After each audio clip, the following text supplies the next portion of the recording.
benvenuti a Noi Chiesa Diocesi Liguri. La Conferenza Episcopale Italiana ha indetto per il prossimo sabato e la prossima domenica una colletta nazionale per raccogliere offerte a sostegno delle popolazioni della Turchia e della Siria che sono state colpite dal terremoto dello scorso 6 febbraio. Gli aiuti in questo momento sono ancora modulati sull'emergenza, vista la vastità del territorio colpito e la complessità dei bisogni, anche la complessità delle procedure per provare a portare sostegno alle famiglie che si trovano in gravissima difficoltà in questo momento, ma Caritas sta iniziando a pensare anche ad un sostegno di medio periodo per aiutare chi è nelle condizioni a ripartire. Vediamo il nostro primo servizio di oggi.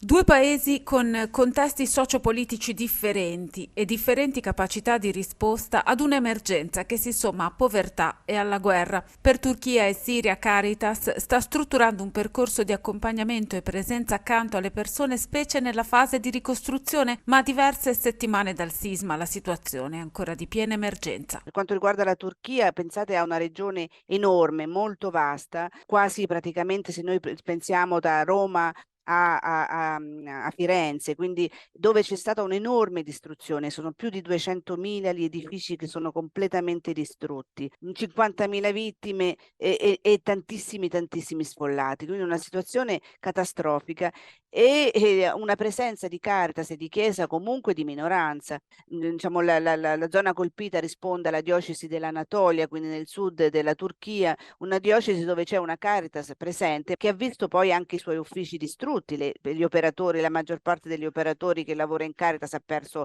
la propria abitazione, quindi loro stesse vittime, con una realtà anche sociopolitica particolare, no? Perché immediatamente subito dopo l'emergenza il governo turco ha centralizzato gli aiuti e per cui è stato necessario passare attraverso tutta una serie di regole nuove che regolavano praticamente l'intervento di qualsiasi realtà che in quel luogo volesse portare degli aiuti. Oltre a esserci una popolazione naturalmente turca, è una zona che è situata al confine con la Siria dove vivono moltissimi rifugiati provenienti dai paesi limitrofi, rifugiati spesso in condizioni molto precarie, poveri, già fuggiti da una situazione di guerra, e quindi ci sono a tuttora realtà che ancora adesso sono praticamente bisognosi di tutto, perché per quanto il governo ha creato dei campi, delle tende, delle grandi immense tendopoli, però i bisogni sono veramente immensi. Adesso naturalmente la situazione sta migliorando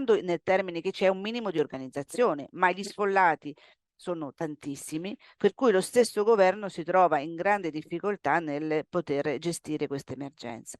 La Siria è tutt'altra situazione. Innanzitutto la zona che è stata colpita. Voi sapete che la Siria è in parte sotto il controllo del governativo, in parte zona che è sotto il controllo di gruppi, diciamo, di ribelli, gruppi terroristici, per cui Caritas ha potuto agire in modo particolare nella zona di controllo governativo. La zona invece sotto il controllo dei gruppi terroristici sfortunatamente non ci si può arrivare, per cui molti dei profughi, molte delle persone vittime del terremoto stanno adesso arrivando in Turchia alla ricerca di aiuti, perché queste persone non hanno avuto nessuno, non c'era la protezione civile, non c'era nessuno che nel momento del disastro gli potesse, diciamo, offrire qualunque cosa. Quindi immaginate la situazione, un paese che è ancora in guerra.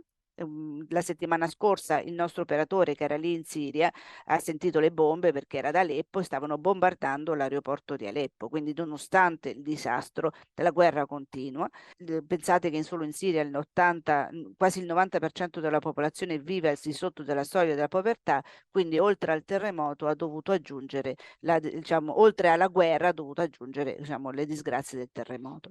In entrambi i paesi gli operatori Caritas stanno distribuendo cibo, acqua, coperte, materassi agli sfollati accolti nei diversi centri e stanno verificando i bisogni e le condizioni di sicurezza per la pianificazione di interventi più organici. Caritas Siria è attiva con 295 operatori e volontari siriani ad Aleppo, Lattakia e Hama, all'interno dei vari centri che accolgono gli sfollati in scuole, chiese, moschee, palestre o campi spontanei. Un gruppo di volontari di Caritas Libano è partito da Beirut alla volta di Lattakia per affiancare Caritas Siria nell'aiuto alle popolazioni colpite. Si tratta di giovani volontari formati grazie ad un progetto sostenuto da Caritas Italiana. In Turchia si mantiene un contatto costante con gli operatori di Caritas Italiana presenti ad Istanbul in appoggio alla Caritas del paese, che opera in raccordo con le autorità locali per l'organizzazione degli aiuti. Per quanto riguarda la Turchia, stiamo negoziando con grande fatica la possibilità di entrare da una parte nei campi. C'è bisogno di pasti caldi, alcuni vengono provveduti, dati dalle autorità governative, altri no, perché i numeri sono talmente elevati che lo stesso governo non ce la fa. Ma poi c'è tutto il resto, c'è quello che è più proprio di Caritas, le attività con i minori, le attività con le donne, le attività del supporto psicologico, la piccola assistenza sanitaria laddove non hanno la possibilità di accedere alla medicina di base. E per tutti coloro invece che sono fuori dai campi, ce ne sono tantissimi, gli diamo sicuramente dei voucher alimentari in modo tale che si possono fare la spesa da soli, ma anche provare a dei piccoli microcrediti per poter fare in modo che riattivino un negozio, riattivino delle piccole attività commerciali per provare ad aiutare a rimetterli in sesto. Dovete immaginare, se noi immaginiamo la città di Amatrice che ancora dopo anni nella fase di ricostruzione, considerate che il terremoto è stato 100 volte superiore a quello di Amatrice, dove praticamente una città come Antiochia è totalmente rasa al suolo, l'idea è di provare a star vicino alla popolazione nel mentre che ci penserà a una ricostruzione che però immagineremo nel lungo periodo, quindi ci sarà bisogno veramente di stare vicini a questa popolazione per lungo tempo, non basteranno pochi mesi, non basterà soltanto il pasto caldo per oggi, ma dovremo provvedere a queste persone per tanto tempo, perché prima che si provvederà ad effettuare la prima fase della ricostruzione passeranno mesi, se non anni. Caritas si attrezza dunque per un accompagnamento di lungo periodo e soprattutto invita a fare sistema, convogliando le risorse in un'unica direzione perché gli sforzi di tutti sostengano in maniera concreta le popolazioni colpite. Tutto il mondo si è svegliato quel giorno e ha deciso e voleva aiutare, quindi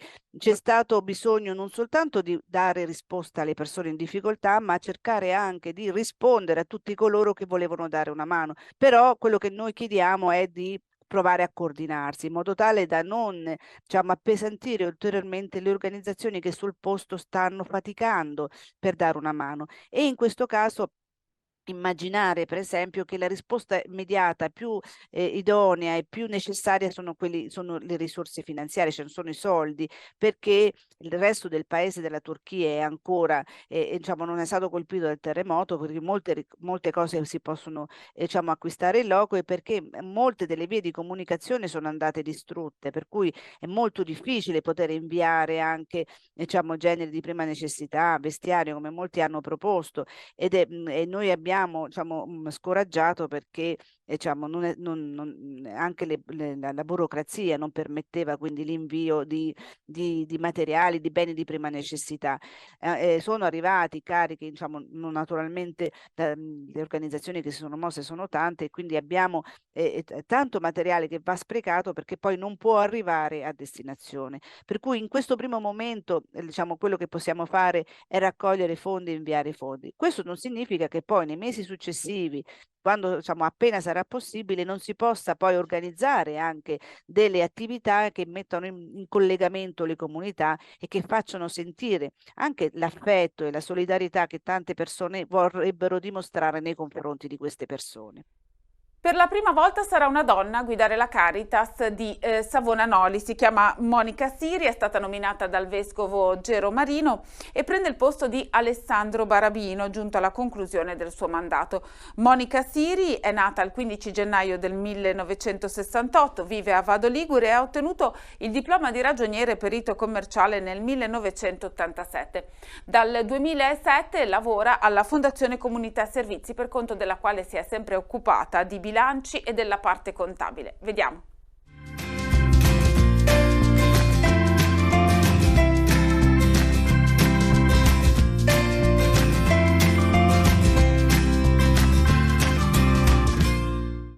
Lavora in stretta collaborazione con Caritas, la Fondazione Comunità Servizi, dove opera Monica Siri dal 2007. Siri, nominata direttrice di Caritas della diocesi di Savonanoli, prosegue così un percorso iniziato in quest'ente giuridicamente distinto da Caritas, ma che cammina in totale sinergia con essa dal punto di vista pastorale, gestendo i servizi. Questo le ha permesso di maturare in questi anni un'approfondita conoscenza di tutti gli aspetti della carità sul territorio. Gestiamo sia i servizi, diciamo, classici, così riconducibili alle attività, diciamo, di servizio del territorio, come può essere la mensa di fraternità, l'emporio, la casa di accoglienza notturna, ma anche abbiamo un piccolo in senso come numero, un servizio di accoglienza CAS, quindi l'accoglienza straordinaria per le persone che arrivano sul territorio, in collaborazione con la prefettura, e poi con il Ministero siamo enti attuatori di 3 progetti SAI. Quindi diciamo altre tante piccole attività che compiamo sul territorio. Ovviamente non operiamo soli, ma siamo già da tanti anni in collaborazione con gli enti pubblici, in particolare con il comune di Savona e anche con la riforma del terzo settore, quindi stiamo partecipando ai tavoli di coprogrammazione e di coprogettazione di tutte le azioni sul territorio. Impegnata nella parrocchia savonese San Giuseppe nell'Oltre Le Timbro e anche membro del Consiglio Pastorale Diocesano, il percorso che le si apre, o meglio che prosegue ora per Siri, è destinato a generare sempre maggiori connessioni sul territorio, nell'ottica di un ascolto profondo dei bisogni e di una messa a sistema delle forze positive che operano ad ogni livello, dalle istituzioni al terzo settore. Ma innanzitutto c'è bisogno, come sempre, di ascoltare il territorio e di vedere quali sono le necessità e soprattutto di non farlo da soli. Cioè, forse non è più il momento in cui si fanno solamente degli studi, solamente nel senso che si riducono solamente a voler catalogare, classificare quelle che sono le povertà e le necessità, ma è il momento in cui si coinvolgono degli altri attori, che possono essere benissimo anche le persone fragili, che ci aiutano a tracciare e a mappare quelle che sono le necessità e quindi anche a identificare quali possono essere già parte delle soluzioni. Voglio dire che ci possono essere dei luoghi o dei luoghi, dei posti, delle cose che già esistono che neanche sono utilizzate o che potrebbero essere utilizzate meglio. E quindi la forza è coinvolgere vari attori, quindi sia dal punto di vista, diciamo, del livello istituzionale, del volontariato, di altre associazioni, altri enti del terzo settore e perché no anche non catalogare più le persone come fragili, ma invitarle a lavorare insieme per trovare delle soluzioni anche ai problemi che possono essere contingenti. E questo è il grande, diciamo, lavoro che stiamo cercando di fare qua e anche proprio, come dicevo, per trovare dei luoghi che già sono frequentati e che possono essere punti di forza, per stare insieme e per fare delle cose insieme. Siri è la prima donna laica a guidare la Caritas della diocesi di Savonanoli. Mi piace pensare che dobbiamo allontanarci sempre di più dall'idea che la Chiesa è fatta solamente da sacerdoti, da religiosi, e il fatto che una donna come me, una mamma, una moglie, possa comunque esprimere anche la propria femminilità, il proprio essere donna all'interno di un ente, possa, tra virgolette, portare il proprio apporto, il proprio aiuto, mi sembra una cosa veramente molto importante. Credo che ognuno di noi, che sia un consacrato, che sia un religioso, che sia un laico, deve cercare di fare sempre il meglio che può, sapendo che ognuno ha i suoi limiti, ha le sue fragilità, ma credo sempre, e l'ho sempre detto anche con le persone che lavorano con me, che lavoriamo ormai insieme da tanti anni e che mettendo insieme tutte le forze, ognuno con le proprie particolarità, ognuno con le proprie, anche un po' con i propri spigoli, ecco, che lavorando insieme si impara poi anche a smussare. La Chiesa è fatta di tutti noi e dobbiamo lavorare tutti noi, non aspettare sempre che altri traccino, diciamo, il solco.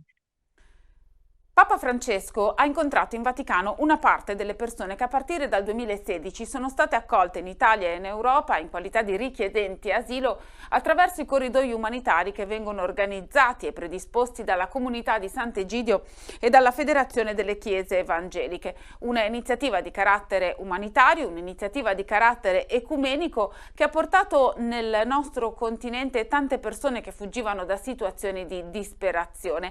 Molte sono state accolte anche nella nostra regione, in particolare a Genova. Vediamo i nostri servizi.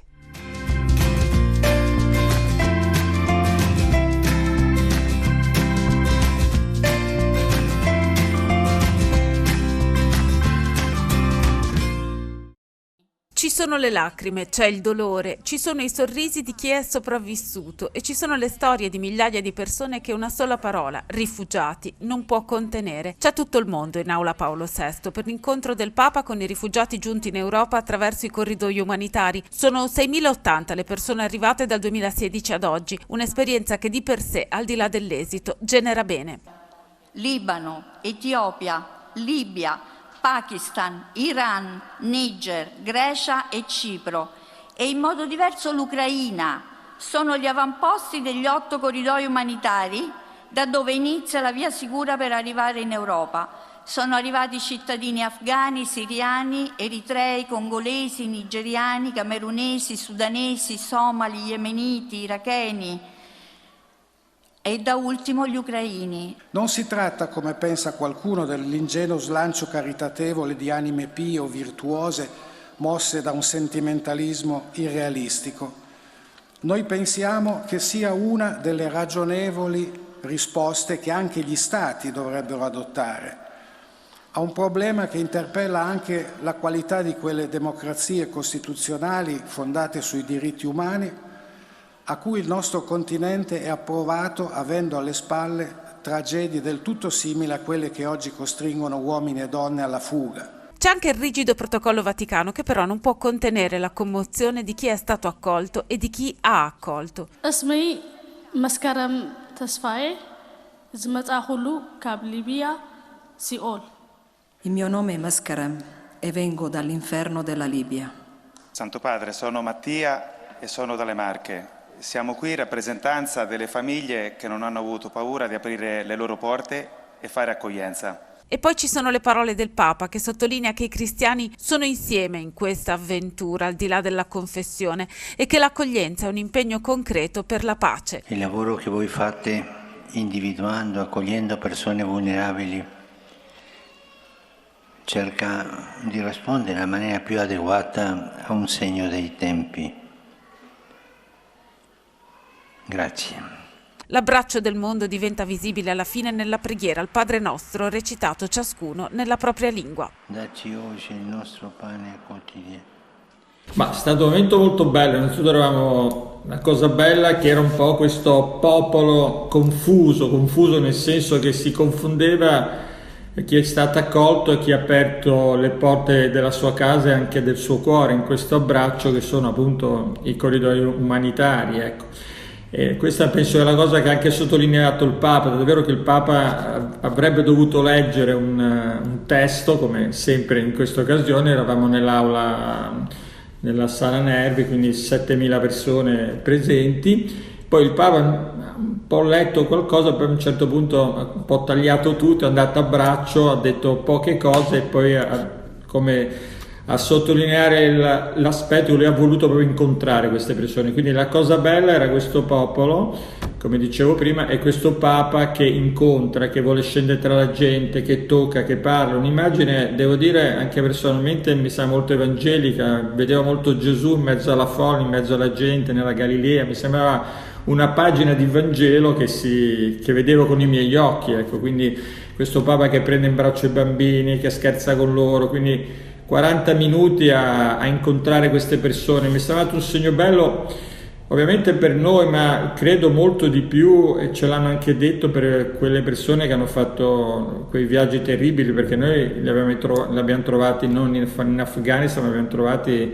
a Lesbo, in Grecia, quindi con dei percorsi terribili, strazianti, di mesi se non di anni, ecco. Quindi il fatto di trovarsi lì con il Papa, che si ferma con loro, che gli chiede come si chiama, che gli dice una parola, ecco, veramente è come un grande approdo, ecco, per la loro vita, una grande gioia. Questo credo sia stata la cosa, penso, più significativa e bella di questo incontro che abbiamo avuto con il Santo Padre.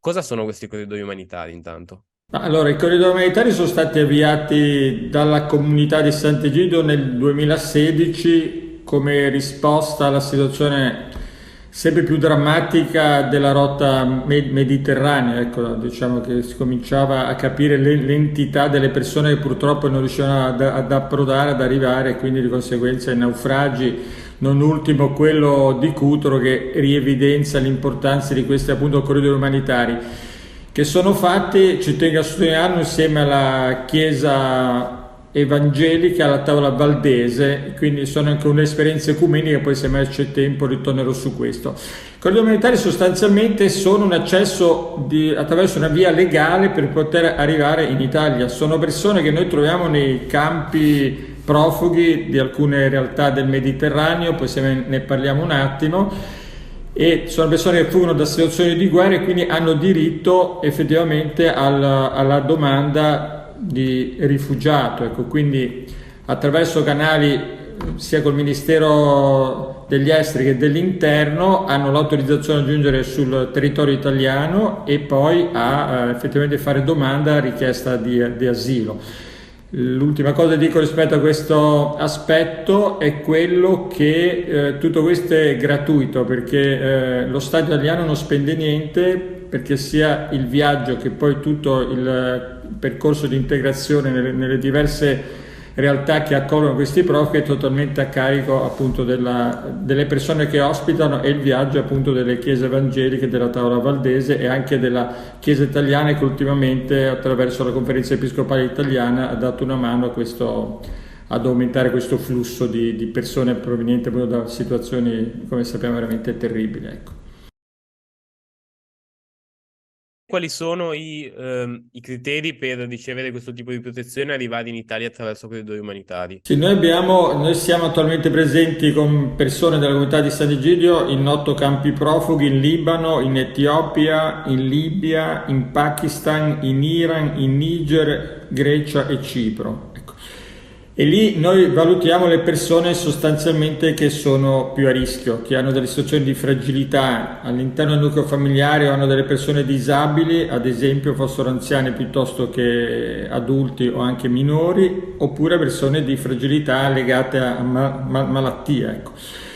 Anche a Genova effettivamente abbiamo privilegiato le prime persone che sono arrivate dalla guerra in Siria ormai 4-5 anni fa, direi, e sono persone che avevano dei figli con delle problematiche serie a livello sanitario, perché abbiamo fatto un accordo con l'istituto, la Fondazione Gaslini, apposta perché potessero essere curati in Italia, e di fatto sono venuti proprio per questo motivo. E dico solo l'ultimo esempio, in mezzo ce ne sarebbero tanti: le persone che sono arrivate dall'Ucraina e che stiamo ospitando sono prevalentemente persone che hanno bisogno di dialisi. Quindi anche qui c'è stato un criterio, quello di dire non funzionano gli ospedali, le situazioni di emergenza come la dialisi, quando uno non fa la dialisi purtroppo per una settimana rischia la vita, abbiamo privilegiato la scelta di queste persone fragili. Quindi sostanzialmente questo è il criterio che noi valutiamo nei diversi campi profughi in cui siamo presenti. Complessivamente in questi 7 anni di accoglienza, 6 anni di accoglienza dal 2016 ad oggi, sono arrivate in Europa in maniera legale attraverso i corridoi umanitari 6.080 persone.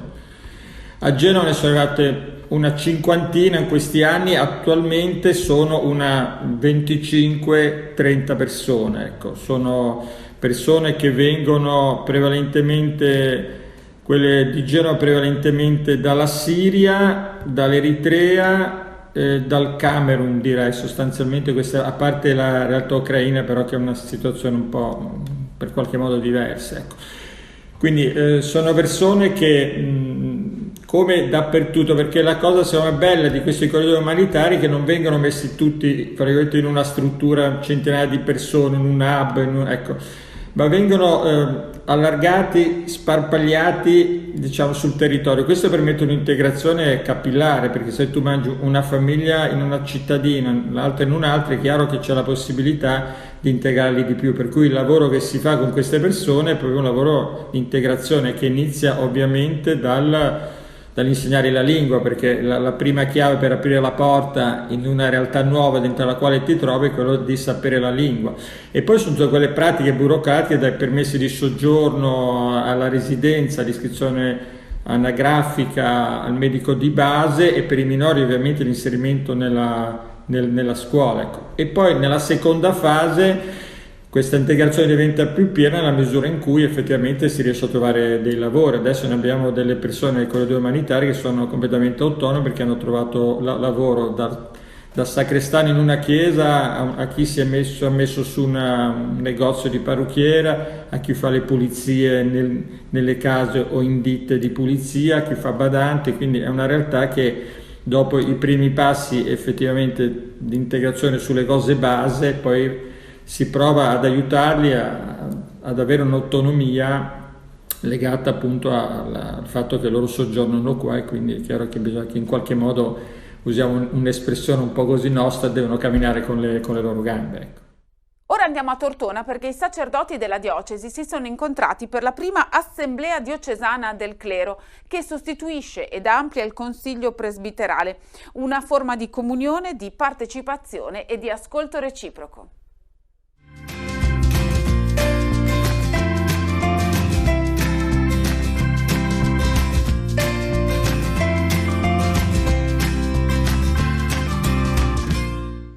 Giovedì 16 marzo i sacerdoti della diocesi di Tortona si sono ritrovati per la prima assemblea del clero, l'organismo che sostituisce ed amplia il consiglio presbiterale.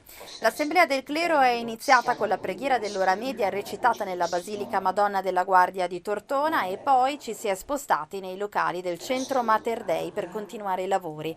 L'assemblea del clero, ha detto Monsignor Marini, è prevista dalle norme ecclesiastiche come alternativa al consiglio episcopale, di cui ne amplia la presenza a tutti i sacerdoti. È una forma di comunione, di partecipazione e di ascolto reciproco.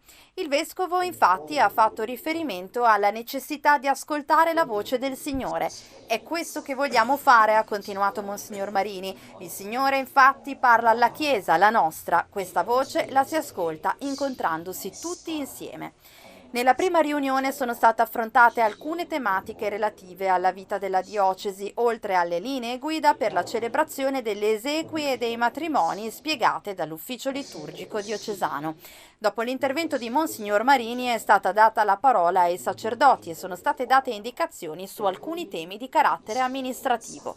Al termine il vescovo ha dato appuntamento ai sacerdoti per le celebrazioni pasquali, in modo particolare per la messa crismale del Giovedì Santo. Il Sinodo diocesano Chiesa di Savona Prendi il Largo Confidando si avvia a concludere il secondo anno di lavori nella nona assemblea, che è in programma venerdì e sabato nel seminario vescovile. Le 8 commissioni presentano le indicazioni normative da sottoporre al voto. Sabato 25 marzo a partire dalle 9 la giornata sarà interamente dedicata alla presentazione e votazione delle norme e degli emendamenti.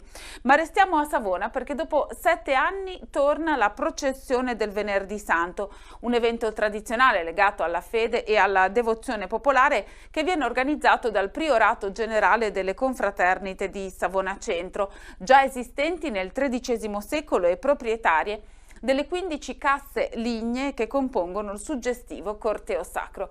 Vediamo il servizio realizzato in collaborazione con l'Ufficio per le Comunicazioni Sociali della Diocesi di Savonanoli.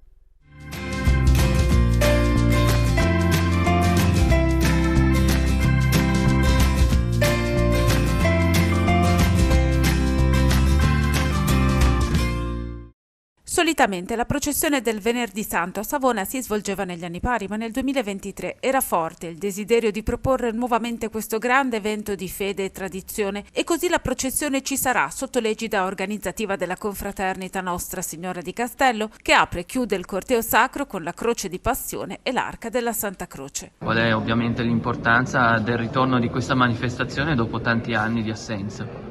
Ormai è 7 anni che stiamo aspettando questa processione. L'ultimo anno non l'avevamo fatta per pioggia, per 2 anni non era stata fatta causa Covid e finalmente adesso la facciamo anticipandola da quello che sono la solita prassi degli anni pari in un anno dispari, e da adesso poi diventerà negli anni dispari. Siamo tutti in attesa, la cittadinanza è molto molto molto calda per aspettare questa processione e noi ci stiamo dando da fare al massimo per prepararla e per essere pronti. La processione partirà alle 20:30 dalla cattedrale Nostra Signora Assunta per proseguire in via Caboto, piazza Cavallotti, via Gramsci, piazza Leon Pancaldo, via Paleocapa, Corso Italia, piazza Sisto IV. La svolta su Corso Italia è dettata dalla presenza dei lavori che si stanno svolgendo in via Stengo per lasciare libera piazza Mameli. Al termine il vescovo impartirà la benedizione con la reliquia della Santa Croce dal balcone del municipio, insieme a lui il sindaco Marco Russo e il priore generale Mauro Biancavilla. Quale sarà il percorso della processione? Sarà ridotto rispetto alle solite? L'unica riduzione rispetto al percorso tradizionale è che non arriveremo in piazza Mameli, ma gireremo in Corso Italia, anche per lasciare libera piazza Mameli alla viabilità, perché con le problemi di ordine di viabilità, di ordine pubblico eccetera, bloccheremo completamente Savona, va bloccando piazza Mameli, e poi ci sono ancora dei lavori stradali qui nella via Stengo, per cui abbiamo deciso di passare poi in Corso Italia e arrivare in piazza Sisto. Le aspettative sono quelle di una partecipazione numerosa, ovviamente? Penso proprio di sì. Le casse sono veri e propri capolavori che rappresentano la passione e la morte di Gesù. Il cammino sarà accompagnato dai rintocchi della campana della Torre del Brandale, la campanassa, l'unica autorizzata a suonare nonostante sia il giorno del silenzio e della liturgia. Come di consueto, verrà proposta ai portatori una raccolta di denaro la cui somma sarà utilizzata per l'acquisto di un ecodoppler per l'hospice Centro Misericordia Santa Maria Giuseppa Rossello. In caso di pioggia l'evento non potrà svolgersi e gli oratori rimarranno aperti fino alle 23. Qual è l'importanza di questa manifestazione che torna dopo tanti anni di assenza per via della pandemia?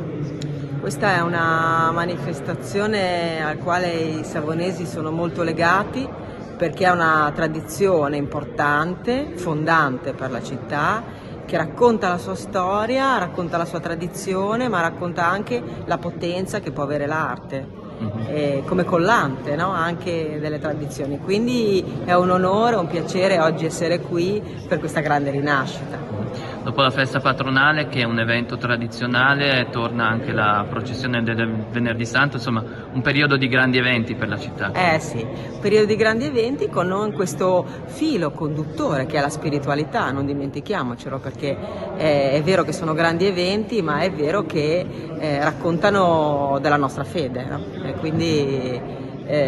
quindi insomma Savona rialza la testa anche attraverso la sua tradizione, ma soprattutto la sua devozione. Le aspettative sono quelle di una grande partecipazione, ovviamente. Sì, ma sarà così.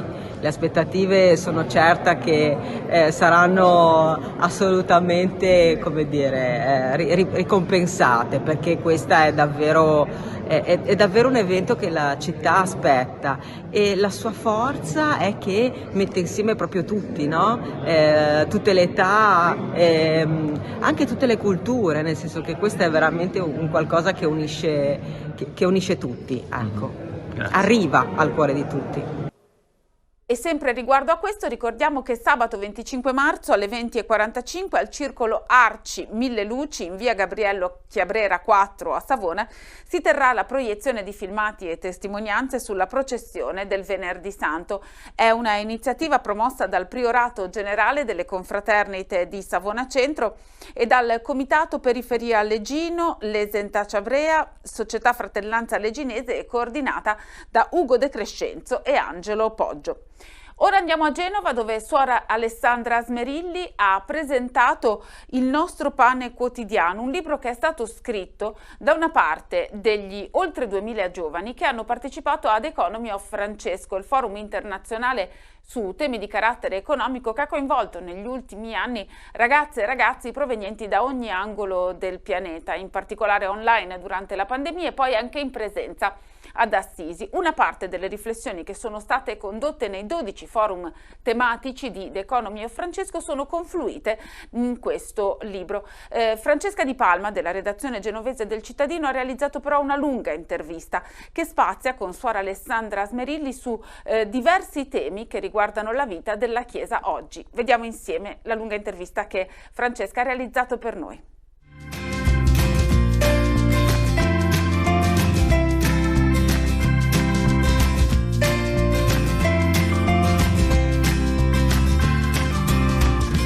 Suora Alessandra, il 23 aprile del 2022 lei è stata nominata da Papa Francesco segretaria del Dicastero per il servizio dello sviluppo umano integrale.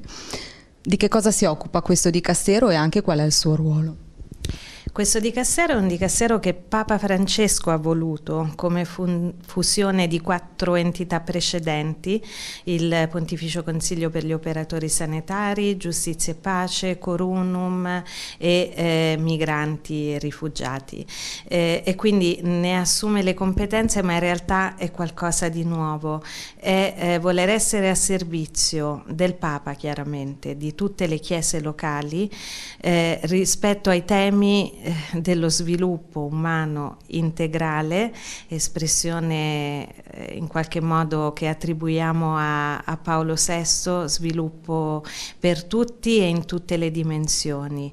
E alla luce del messaggio che Papa Francesco ci lancia, questo vuol dire anche in armonia con la nostra casa comune e tutti connessi come fratelli, perché non ci sia nessun escluso. E quindi il servizio di questo Dicastero è mettersi in ascolto di tutti, delle diocesi, di chi lavora nelle diocesi, conferenze episcopali, organizzazioni cattoliche, e poter essere un punto di riferimento e un accompagnamento su tutte quelle che sono le sfide, le speranze attorno ai temi dello sviluppo umano integrale. E quindi andiamo dall'economia all'ecologia, alla salute, alla sicurezza, che è tanto. Sicurezza vuol dire pace, disarmo, ma vuol dire anche sicurezza alimentare, e lo facciamo in compagnia di tanti. Parliamo proprio di economia. Lei è un economista e anche in virtù di questa sua formazione lei è membro del comitato scientifico di Economy of Francesco. E vorremmo sapere da lei qualcosa di più di questa esperienza e di questa intuizione che ha avuto il Papa, che ha chiamato a sé economisti e imprenditori a ragionare su un nuovo modello di economia, un modello di crescita e di sviluppo più improntati alla cura e al rispetto dell'ambiente piuttosto che al solo profitto. E per fare questo si è rivolto soprattutto ai giovani. Sì, nel 2019, a maggio 2019, Papa Francesco ha scritto una lettera invitando tutti i giovani economisti imprenditori del mondo a ritrovarsi con lui ad Assisi per fare un patto per cambiare l'economia attuale, dare un'anima all'economia del futuro. Questa lettera ha avuto una grandissima risonanza, sono arrivate tantissime domande, all'epoca erano stati selezionati 2000 giovani per potersi ritrovare ad Assisi ed è arrivata la pandemia che ha bloccato tutto, ma in realtà in questo caso la pandemia è stata provvidenziale, perché i giovani che erano già selezionati hanno cominciato a lavorare online, divisi in 12 villaggi tematici che spaziavano appunto da Profit and Vocation, profitto e vocazione, Business and Peace, che oggi è molto attuale, agricoltura e giustizia, energia e povertà, finanza e umanità, lavoro e cura, quindi in ogni villaggio una parola economica è una parola che dice cosa si vuole esprimere. E i giovani hanno lavorato su tematiche, su proposte da presentare a Papa Francesco, ma hanno anche iniziato dei progetti concreti, e man mano che la pandemia ha lasciato più libertà di movimento, questi giovani hanno cominciato a ritrovarsi anche nei loro hub territoriali. Attualmente ce ne sono 60 nel mondo, in 120 paesi, e questa forza dei giovani, che sono un po' il presente, il futuro, la profezia per l'economia, sta diventando travolgente. Poi con il Papa ci siamo incontrati a settembre ad Assisi, e questo ha rilanciato ancora di più l'entusiasmo. Ecco, parlava dei villaggi tematici, il frutto di uno di questi villaggi tematici, che è agricoltura e giustizia, è questo libro, Il nostro pane quotidiano, che è scritto da lei con i giovani che hanno partecipato a questo villaggio. Il libro parte da una domanda che io trovo molto semplice, è un ragionamento facile, no? Si produce cibo per sfamare tutto il pianeta, ma non tutte le persone del pianeta hanno uguale accesso al cibo. Sì, il libro in qualche modo attraversa tutte queste tematiche. Quello che mi piace di questo libro è che è scritto insieme ai giovani che hanno lavorato, quindi porta dentro le loro riflessioni, ma anche i loro consigli e le loro proposte concrete. La domanda da cui si parte sembra una banalità: perché c'è cibo per sfamare 3 pianeti e noi non riusciamo a sfamare tutti? La risposta è molto complessa e va data a tanti livelli. C'è sicuramente qualcosa che non funziona all'origine, perché c'è un monopolio, c'è un oligopolio molto grande su chi fornisce le materie prime, per esempio. Grandi aziende hanno quasi il monopolio per la distribuzione delle sementi, e questo vuol dire che come si distribuisce non è detto che sia equo. Poi c'è tutto il tema degli scarti alimentari, di quello che noi sprechiamo, degli sprechi. Parte dello spreco avviene nella coltivazione, parte dello spreco avviene nella trasformazione del cibo, parte dello spreco avviene nella distribuzione, parte dello spreco avviene in casa. E noi dagli ultimi dati buttiamo letteralmente 931 milioni di tonnellate di cibo ogni anno. Per risolvere il problema non è così semplice. Chiaramente c'è un impegno personale, e se già ci fosse questo, penso che almeno 1/3 di quel problema l'avremmo risolto. E poi ci deve essere un tema anche di ristrutturazione del sistema alimentare, anche perché, per come è strutturato adesso, chi produce, soprattutto in certi paesi del mondo, e chi non ha denaro a sufficienza, non ha mezzi di sostentamento, perché c'è anche uno sfruttamento dei lavoratori. Quindi è tutto il sistema che va ripensato, e questo chiede consapevolezza da parte nostra, impegno all'azione, e i giovani possono aiutare tanto anche nel far, come dice Papa Francesco, rumore, per poter far arrivare certe istanze a chi può decidere, e questo va fatto insieme: imprese, settore privato, stati, organismi multilaterali, perché è un tema di giustizia.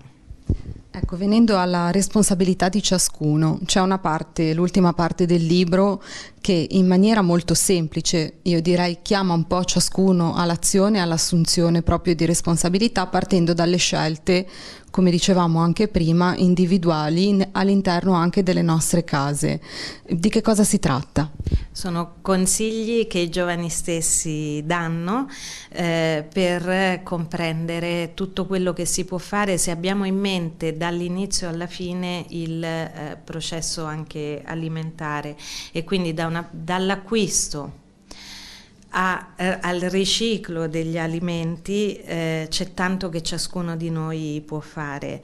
Ripeto, innanzitutto in consapevolezza, se ci rendessimo conto di più di quanto noi sprechiamo, di quanto buttiamo, di quello che acquistiamo, per esempio. Una linea positiva in questo momento viene da alcune direttive dell'Unione Europea che allentano le scadenze per i cibi non troppo deperibili, che vuol dire che possono essere consumati anche oltre le date indicate. Ma poi penso che vada fatto proprio un esercizio personale. Io torno da un'esperienza in Senegal dove anche per lavare i denti dovevo usare l'acqua imbottigliata, ma questo mi ha permesso di capire quanta acqua io consumo semplicemente nel gesto quotidiano di lavare i denti. E mi ha un po' sorpresa perché non ne avevo l'idea, perché quando noi apriamo il rubinetto e facciamo scorrere l'acqua non ci rendiamo conto che quello è 1 litro, 2 litri di acqua, sembra niente. Allora abbiamo bisogno di educarci tutti insieme ad una maggiore consapevolezza. Questo non vuol dire risolvere il problema, perché abbiamo già spiegato che tutto è molto più ampio, ma può dare una mano anche in quello che noi decidiamo di acquistare. Se riuscissimo a capire le filiere di quello che arriva nei supermercati, potremo fare anche scelte che possono dare più dignità a chi è all'origine della produzione, per esempio, e così via.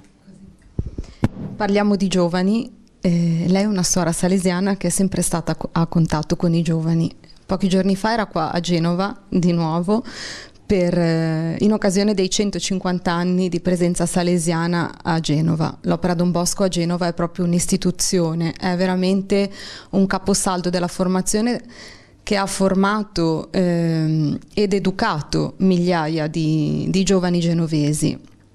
Don Bosco parlava di ragione, religione e amorevolezza quali parole chiave del suo metodo educativo. È un metodo educativo valido anche oggi? Credo proprio di sì. Nasce nell'800, ma è un metodo che parte dal cuore, dove l'amorevolezza è uno dei capisaldi. Don Bosco amava ripetere: non basta che i giovani siano amati, bisogna che essi sentano di essere amati. Quando una persona si sente toccata nel cuore, in qualche modo si attiva, e poi Don Bosco diceva: dobbiamo amare quello che i giovani amano per far sì che i giovani poi amino quello che ci sta a cuore. E penso che in questo caso Economy of Francesco sia proprio questo. Papa Francesco, che ha colto un'istanza, ha amato quello che ai giovani stavano a cuore, e i giovani si sono attivati. Quindi l'amorevolezza, ma anche la ragione come il giustificare quello che si fa, dare ragione. E oggi sappiamo quanto è difficile, perché siamo immersi in un mondo dove chiunque parla senza giustificare o senza appunto dare evidenza da dove arrivano quelle opinioni o quei fatti, ha diritto di parola, senza filtri molte volte. E quindi educarci ad andare a fondo alle cose penso che oggi più che mai sia importante. Religione, perché è un sistema educativo che ha a cuore la salvezza dei giovani, e nel nostro sistema preventivo, quello di Don Bosco, si parla di educazione integrale, quindi di tutte le dimensioni della persona. Se non educhiamo e non ci educhiamo insieme a tutte le dimensioni, quindi una crescita fisica sana, una crescita intellettuale, ma anche una crescita spirituale, non diventiamo persone a pieno. Nei giorni scorsi, per i 10 anni di pontificato di Papa Francesco, lei ha firmato un bellissimo articolo sul quotidiano Avvenire sul ruolo delle donne nella Chiesa. Il Papa dice che le donne hanno una capacità di gestire e pensare totalmente differente da noi uomini e superiore a noi, hanno un altro modo.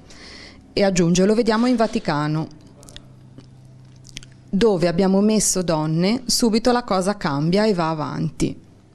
Anche lei ha citato queste parole nel suo articolo. Lei però fa un passo ulteriore e suggerisce un'alleanza tra diversi.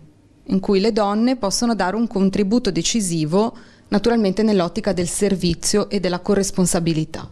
Sì, la mia riflessione parte da questa constatazione. Se noi torniamo ai versetti della Genesi, Dio creò l'uomo a sua immagine, maschio e femmina li creò, a immagine di Dio li creò. E questo per me significa che maschio e femmina insieme sono l'immagine di Dio. È la Chiesa che deve trasmettere questo messaggio del Vangelo e far conoscere il volto di Dio. Può riuscire in questo compito solo se maschi e femmine insieme diventano questo annuncio. E quindi parto da qui per dire che c'è bisogno di questa pluralità nella Chiesa, giovani, laici, donne, uomini, sacerdoti, vescovi, insieme come popolo di Dio. E quello che Papa Francesco sta facendo in questo momento anche con dei gesti è voler mettere in pratica il concilio, perché tutte queste cose non nascono adesso, le troviamo già nei documenti e nelle costituzioni conciliari, dove si lavora insieme senza pregiudizi, cercando di valorizzarci gli uni gli altri. Penso che l'armonia che ne nasce diventa una testimonianza di un Vangelo vissuto e, come dice Papa Francesco, può diventare contagiosa, può far dire voglio in qualche modo vivere in questa Chiesa in questo modo.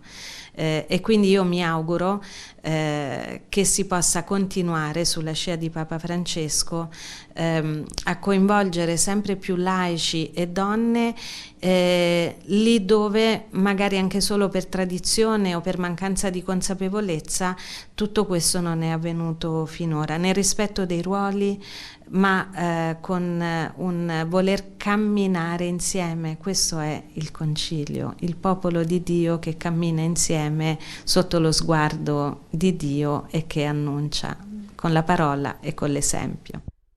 A Tortona la celebrazione per il mondo del lavoro in occasione della memoria liturgica di San Giuseppe è stata l'occasione per invitare persone in rappresentanza delle aziende e delle realtà produttive del vasto territorio della diocesi. Una iniziativa che nelle intenzioni del vescovo Guido Marini potrebbe diventare una tradizione.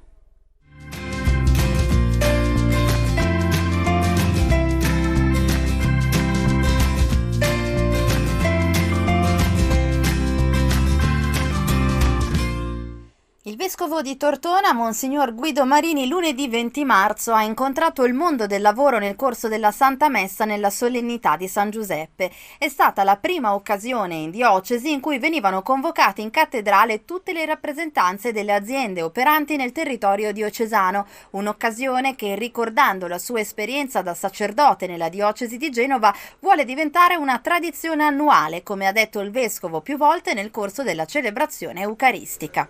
Sono molto contento di accogliere tutti quanti voi in questa chiesa cattedrale a Tortona.